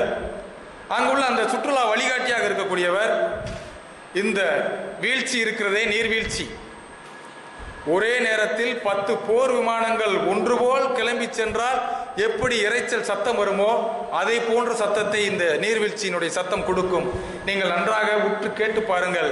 அதனை நாம் நன்றாக கேட்க வேண்டும் என்று சொன்னால் பெண்களே சற்று நேரம் நீங்கள் பேசாமல் இருங்கள். புரிஞ்சதா உங்களுக்கு? அந்த நீர்வீழ்ச்சியினுடைய சத்தத்தை விட 10 போர் விமானங்கள் புறப்பட்டு செல்கின்ற நேரத்தில் கிடைக்கக்கூடிய ஒளியின் அளவை விட நம்ம மதுரக்கார பெண்கள் பேசக்கூடிய சத்தம் அவ்வளவு பெருசா இருந்துச்சா. பெண்களே சற்று அமைதியாக இருங்கள், அந்த நீர்வீழ்ச்சியினுடைய சத்தத்தை நாம் கேட்போம் என்று சொன்னால் ஒவ்வொரு பார்வை. பாரதிதாசன் அருமையாக அந்த மன்னன் தன்னுடைய அமைச்சரவையில் கூறுகின்றார், கவிதை எழுத வேண்டும். எதை பார்த்தால் கவிதை எழுத முடியும்? எப்படி கவிதை எழுத வேண்டும்? அரசன் அமைச்சர்வால் அறிவிக்கின்றான், அமுதவல்லி என் ஆசைக்குருவர், தமிழ் இலக்கணங்கள் தமிழ் இலக்கியங்கள் அனைத்தும் கற்றாள், ஆர்ந்த நீதி நூல் ஒழுக்க நூல் பயின்றாள். ஆனால் அவள் கவிதை புனைய கற்றால் இல்லை. மலரும் பாடும் வண்டும் தளிரும், மலையும் கடலும் வாவியும் ஓடையும், விண்ணின் விரிவும் மண்ணின் வனப்பும், மேலோர் மேன்மையும் மெலிந்தோர் மெலிவும், காலையும் பருதியும் ஆலயம் மதியமும், கண்ணையும் கருத்தையும் கவர்வன, தமிழின் அமுதத்தன்மையும் நன்மையும் கண்ணையும் கருத்தையும் கவர்வன. என் மகள் அகத்தில் எழுந்ததை புறத்தில் பிறருக்கு புலப்படுத்துவதற்கு கவிதை இலக்கணம் தெரிதல் வேண்டுமா? ஏற்றதோர் ஆசான் எங்குளான் தோற்றியவாறு கூறுக அமைச்சரே என்றான். உடனே அமைச்சன் சொல்றான், தலைமை அமைச்சன் புகழ்வான், எனது மன்னா உலகோர் போற்றும் உயர் கவிஞன் புலவன், அவன் பேர் உதாரன், இலையுந்த நாட்டினிலே அவனை ஒப்பார், புதல்வைக்கு தக்க உபாத்தியாயன் அன்னோன், ஆயினும் அவன் இளம் வயதும் அழகும் உடையோன், குலமகளை அன்னவன்பால் கவிகற்கு விட்டால் குறைவந்து நேர்ந்தாலும் நேர்தல் கூடும், ஆனாலும் நான் இதற்கு ஒரு மார்க்கம் சொல்வேன், தேனிதழால் தனை அவனும் அவனை பெண்ணும் தெரிந்து கொள்ள இயலாமல் நடுவிலே திரை விடுக்க, பானல்வெளி மங்கையிடம் உதாரனுக்கு பார்வை இல்லை நலி குஷ்டரோகி என்று உரைக்க, தேனிதழால் அவளுக்கு நலி குஷ்டரோகி என்று உரைக்க, ஒரு நடுவில் ஒரு திரையை போட்டோம்னா 2 பேரும் பார்க்க முடியாது அப்படின்னு சொன்னோம்னா சரி சரி அப்படியே பண்ணிடுவோம் சொல்லி வர சொல்றேன். ஒரு நிலவு பொழுது, பௌர்ணமி நிலா, நான் கொஞ்சம் பாதி விட்டுட்டு போயிடுறேன். ஐயா 12 மணிக்கு நம்ம சாப்பாடு நேரமா மேடம்? ஏன்னா சாப்பாடு நேரத்தில் நம்ம நீட்டி முளைக்கிட்டு இருக்கக்கூடாது. உடனே அந்த நிலவை பார்த்து அவன் பாடுகின்றான், இதுதான் உங்களுக்கான ஒரு கற்பனை நலத்திற்கான ஒரு இது. வான சோலையிலே பூத்தத நீ பூவோ, நீதான் சொக்க வெள்ளி பார்க்குடமோ அமுத ஊற்றோ, காலை வந்த செம்பருதி கடலுள் மூழ்கி கனல் மாறி குளிரடைந்த ஒளிப்பிளம்போ, நீலவான ஆடைக்குள் உடல் மறைத்து நிலாவென்று காட்டுகின்றாய் ஒளிமுகத்தை, கோலம் முழுதும் காட்டிவிட்டால் காதர் கொள்ளையிலே உலகம் சாமோ, வான சோலையிலே பூத்தத நீ பூவோ, நீதான் சொக்க வெள்ளி பார்க்குடமோ அமுத உற்றோ, காலை வந்த செம்பருதி கடலில் மூழ்கி கனல் மாறி குளிரடைந்த ஒளிப்பிளம்போ என்று அவன் பாடிய போது மன்னன் மகள் அனைத்தையும் பார்த்து கொண்டிருக்கின்றாள், கேட்டுக்கொண்டிருக்கின்றாள். இவனுக்கு பார்வை இல்லை என்று சொன்னால் இவன் எப்படி வானத்தில் உள்ள நிலாவை பார்த்து பாட முடியும்? இதில் எத்துக்கள் ஏதோ உண்டே என்று அவள் பார்க்கிறாள். அவள் நலி குஷ்டரோகி என்று அவன் பார்க்காமல் இருக்கின்றான். இருவருக்குமான காதல் அரும்புகிறது. மன்னன் அந்த காதலை தெரிந்து கொண்டு அந்த கவிதை சொல்லக்கூடிய அவனை அழைத்து அவன் தலையை வெட்டி விடுக என்று சொல்கின்றான். அப்பொழுது அவன் ஒரு பாடலை பாடுகின்றான். சிற்றூரு மரப்படுத்த வயலும் மாறும் தேக்கிய நல் வாய்க்காலும் நெற்சேர உழுதுழுது பயன் விளைவிக்கும் நிறையொழிப்பு தோள்கள் எல்லாம் எவரின் தோள்கள் கற்பிளந்து மலை வளர்ந்து கடிகள் வெட்டி கருவியெல்லாம் செய்து தந்த கைதான் யார்கை பொற்றுகளை கடல் முத்தை மணிக்குளத்தை போய் எடுக்க அடக்கிய மூச்செவரின் மூச்சு என்று அந்த ஏழை மக்களை எல்லாம் பார்த்து பாடி ஒரு மாபெரும் புரட்சியை ஏற்படுத்துகின்றார். அங்கு மன்னராட்சி முடிகின்றது, மக்களாட்சி தொடங்குகிறது என்று அந்த கவிதையிலே புரட்சி கவிஞர் அவர்கள் பாடியிருப்பார். இதைத்தான் புரட்சி கவிஞனுடைய பின்னாளில் வந்த அவருடைய சீடன் பட்டுக்கோட்டை எடுத்து பாடினான். சும்மா கிடந்த நிலத்தை கொத்தி சோம்பல் இல்லாம ஏர் நடத்தி கம்மாக்கரையை உசத்தி கட்டி கரும்பு கொள்ளையில் வாய்க்கா வெட்டி சம்பா பயிர பறிச்சு நட்டு தகுந்த முறையில் தண்ணீர் விட்டு நெல்லு விளைஞ்சிருக்கு வரப்பு உள்ள மறைஞ்சிருக்கு காடு விளைஞ்சன மச்சான் நமக்கு கையுங்காலும் தானே மிச்சம் என்று அந்த ஏழை மக்களினுடைய பாட்டாளி மக்களுடைய அந்த நிலைமையெல்லாம் அந்த பாரதிதாசனுடைய கருத்தை உள்வாங்கி பாடுகிறான் என்று சொன்னார். பாரதிதாசன் தான் சொல்லுவான், இலங்கை நகரத்திலே பட்டுக்கோட்டை சொல்வார், இலங்கை நகரத்திலே இன்பவள்ளி நீ இருந்தால் இந்து மகா சமுத்திரத்தை இங்கிருந்து தாண்டிடுவான். அது பாரதிதாசன் எடுக்கப்பட்டது. கண்ணின் கடைக்கன் காதலியர் காட்டிவிட்டால் மண்ணில் குமாரருக்கு மாமலையும் ஓர் கடுகா என்று சொல்லுவான். ஆக இந்த இலக்கியங்கள் எல்லாம் நாம் சீர்தூக்கி பார்க்கின்ற பொழுது, ஒப்பிட்டு பார்க்கின்ற பொழுது நம்முடைய தமிழருடைய வாழ்வியலோடு அனைத்தும் சேர்ந்து வருகின்றது. ஒரு கவிதையோடு முடிச்சிடறேன். நான் அவங்க கவிதை ஒன்று சொல்லணும்னு சொன்னதுனால சொல்லலாமாமா? நேரம் இருக்கா? ஒரு கவிதையோடு, ஏன்னா ஒரு கவியரங்கத்தில் மதுரை இலக்கிய மன்றத்தின் சார்பில் நடந்த ஒரு கவியரங்கத்தில் தான் பெர்னாட் ஷா ஐயா அவர்கள் அந்த கவிதையை கேட்டுதான் இந்த ஒரு வாய்ப்பினை நல்கினார்கள். இன்னும் நிறைய பேச வேண்டும் என்ற ஒரு ஆசை இருந்தாலும் கூட, என்னதான் நாம் நிறைய படித்திருந்தாலும் கூட தேர்வு அறை நமக்கு இடப்பட்ட நேரம் என்பது 3 மணி நேரம் தான். நான் நிறைய படித்திருக்கேன் என்று சொன்னால் அதற்காக மேற்கொண்டு நேரம் நமக்கு ஒதுக்கப்பட மாட்டார். அதே போல சில தெரிந்த செய்திகளை உங்களோடு உரையாட வேண்டும், உறவாட வேண்டும் என்ற ஒரு அன்பில், ஒரு நட்பில் சில புரிதல்களை, சில செய்திகளை உங்களோடு பகிர வேண்டும். இதில் என்ன ஒரு சிரமமான விஷயம்னா, பேசுறாள் எவ்வளவு நேரம் பேசிடலாம். தம்பி ஒருத்தர் யோசிச்சுக்கிட்டே இருக்காரு, இருந்தாலும் எப்பத்தான் முடிப்பேன், இவ்வளவு நேரம் நம்மளை கையை தூக்கி விட்டானே பாவி படுபாவி, ஒரு 10 நிமிஷத்துல முடிச்சிருவான்னு பார்த்தா அப்படியே அனுமார் வாழு மாதிரி நீண்டுகிட்டே இருக்கு என்று ஒரு கவிதையோட முடிச்சிடறேன். நம்ம சித்தர்கள் சொல்றோம் இல்லையா, சித்த மருத்துவம் சொல்றோம், 18 சித்தர்கள் சொல்றோம். நம்ம வீட்டை சுற்றி இருக்கக்கூடிய அந்த மூலிகை செடிகளை கூட நம்ம நாட்டில் ஒரு பாடலா பாடி வச்சிருக்கிறாங்க. மூளைக்கு வல்லார முடி வளர நீலி நெல்லி, ஈழைக்கு முசு முசுக்க எலும்பிற்கு இளம்பிரண்ட, பல்லுக்கு வேளாளன் பார்வைக்கு பல்லுக்கு வேளாளன் பசிக்கு சீரகமிஞ்சி, கல்லீரலுக்கு கரிசால காமாலைக்கு கீழா நெல்லி, கண்ணுக்கு நந்தியாவட்ட காதுக்கு சுக்குமருள், தொண்டைக்கு அக்கரகாரம் தோலுக்கு அருகு வேம்பு. இப்படி சொல்லி அந்த பாட்டு போய்கிட்டே இருக்கும். இதை சொன்னோம்னா இந்த பாட்டை நான் 5 நிமிஷம் சொல்லணும். இந்த பாட்டை சொல்லணும்னா அது 5 நிமிஷம் இழுக்கும். பட்டினத்தடிகள் அவர்கள் காதற்ற ஊசியும் வாராதுகான் கடைவெளிக்கு என்ற அந்த ஒற்றை வார்த்தையில் தன்னுடைய செல்வத்தை எல்லாம் இழந்து விடுகின்றார். உண்மையான துறவாக மாறிவிடுகின்றார். உண்மையான துறவிகள் எப்படி இருக்க வேண்டும் என்பதற்கு அவர் ஒரு அடையாளமாக இருந்தார். பேய் போல் திரிந்து வனம் போல் கிடந்து இட்ட விச்சையெல்லாம் நாய் போல் அறிந்து நரி போல் உழன்று நன்மங்கையரை தாய் போல் கருதி தமர் போல் அனைவருக்கும் தாழ்மை சொல்லி செய் போல் இருப்பர் கண்டீர் உண்மை ஞானம் தெளிந்தவரே என்று பேட்டி முடிச்ச தம்பி முடிய போகுது, ஒன்று இருக்கு முடிச்சுது என்று அந்த ஞானியரை பற்றி சொல்கின்றார். ஒரு மனிதன், ஒரு மரத்தை நாம் சொன்னோம் என்று சொன்னால் ஒரு மனிதனுடைய பிறப்பிலிருந்து இறப்பு வரை எப்படியெல்லாம் இருக்கிறது. இன்னைக்கு நம்ம மருத்துவத்தில் நிறைய கண்டுபிடிப்புகள் நம்ம கொண்டு விட்டோம். அந்த காலத்திலேயே ஒரு உயிரணு ஆணின் அந்த விந்தணுவானது பெண்ணினுடைய அந்த அண்டத்தை சேர்க்கின்ற பொழுது எப்படி என்பதை நம்மார்கள் கல்லிலேயே செதுக்கி வச்சாங்க. நீங்க பார்த்துக்கலாம், சிலையாவே கொண்டு வந்தாங்க. பிறப்பில் இருந்து இறப்பு வரை எப்படி இந்த மனித வாழ்க்கை எப்படியெல்லாம் தொடங்குகிறது, பிறப்பில் இருந்து இறப்பு வரை ஒரு அற்புதமான ஒரு பாடம். என்னுடைய கவிதை நான் சொல்றேன் இல்லையே, இதை சொல்லி நான் நிறைய பண்ணிடுறேன். ஒரு மன நாள் இருந்து அவர் தொடங்குறார். உருமட மாதும் ஒருவனுமாகி, இதை நீங்க கொஞ்சம் உள்வாங்கணும். கொஞ்சம் வார்த்தைகள் சற்று கடினமா இருக்கும். வாய்ப்பு இருந்தால் இதை நீங்க கொஞ்சம் வாய்ச்சி பாருங்க. பட்டினத்து சுவாமியுடைய உடற்கூற்று வண்ணம் குறப்பு சந்தம்ங்கிற ஒரு பாடல் இது. உருமட மாதும் உருவனுமாகி இன்ப சுகம் தரும் அன்பு பொருந்தி உணர்வு கலங்கி ஒழுகிய விந்து ஊறு சுரோனித மீது கலந்து பணியில் ஒரு வாதி சிறுதுளி மாது பண்டியில் வந்து புகுந்து திரண்டு பதும அரும்பு கமடம் இது வென்று பார்வை மெய் வாய் கால் கைகள் என்ற உருவமும் ஆகி உயிர் வளர் மாதம் 9 ஒன்றும் நிறைந்து வளர்ந்து மடந்தை உதரம் அகன்று யோகமும் வாரமும் நாளும் அறிந்து மகளிர்கள் சேனை தரவணை ஆடை மண்பட உந்தி உதைந்து கவிழ்ந்து மடமயில் கொங்கை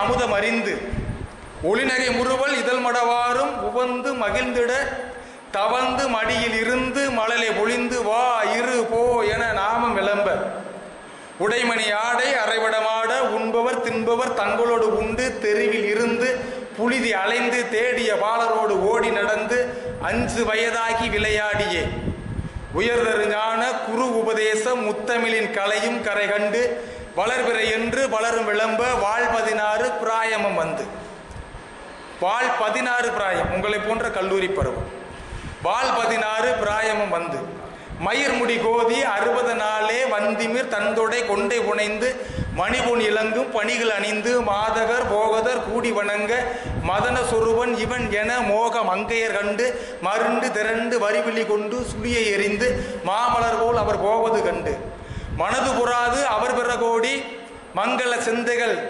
மருவமயங்கி. இப்படி இந்த பாட்டு அப்படியே சொல்லிட்டு வரோம். கிட்டத்தட்ட நான் கடைசிக்கு வந்து 24 பாட்டு இந்த பாட்டு அப்படியே சொல்லி கடைசியில் முடிப்பாரு. விரைகடை மூடி அலல் கொடு போட வெந்து விழுந்து முறிந்து நினங்கள் உருகி எலும்பு கருகி ஓர் கைப்பிடி நீரும் இலா உடம்பை நம்பும் அடியவனை இனி ஆளுமை. இந்த மனித வாழ்க்கை என்பது வெந்து விழுந்து முறிந்து நினங்கள் உருகி எலும்பு கருகி ஓர் கைப்பிடி நீரும் இல்லை, இந்த உடம்பைத்தான் நாம் ஆராதனை செய்து கொண்டிருக்கிறோம் என்று சித்தர் நோக்கில் நாம் பார்த்தோம் என்று சொன்னால் அவர் அப்படி பதிவு செய்வார்.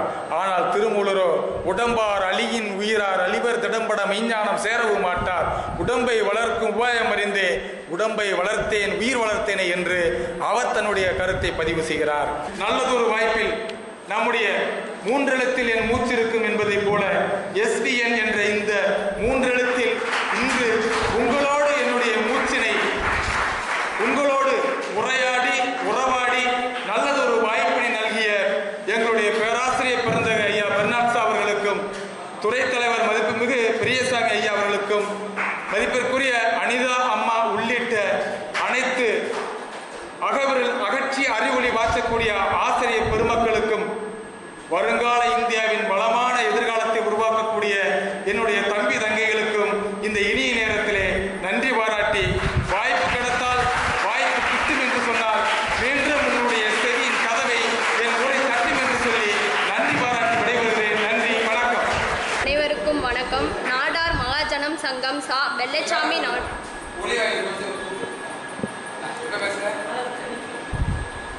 நாடார் மகாஜனம் சங்கம் சா வெள்ளச்சாமி நாடார் தமிழ் சுயநிதி பிரிவு பாரதியார் மன்றம் சார்பில் சிறப்பு சொற்பொழிவிற்கு வருகை தந்துள்ள அனைவருக்கும் நன்றி. தமிழ்தாய் வாழ்த்து பாடிய எம் துறை மாணவிகளுக்கு நன்றி. வரவேற்புரை நல்கிய என் தோழன் பா விக்னேஷ் அவர்களுக்கும் நன்றி.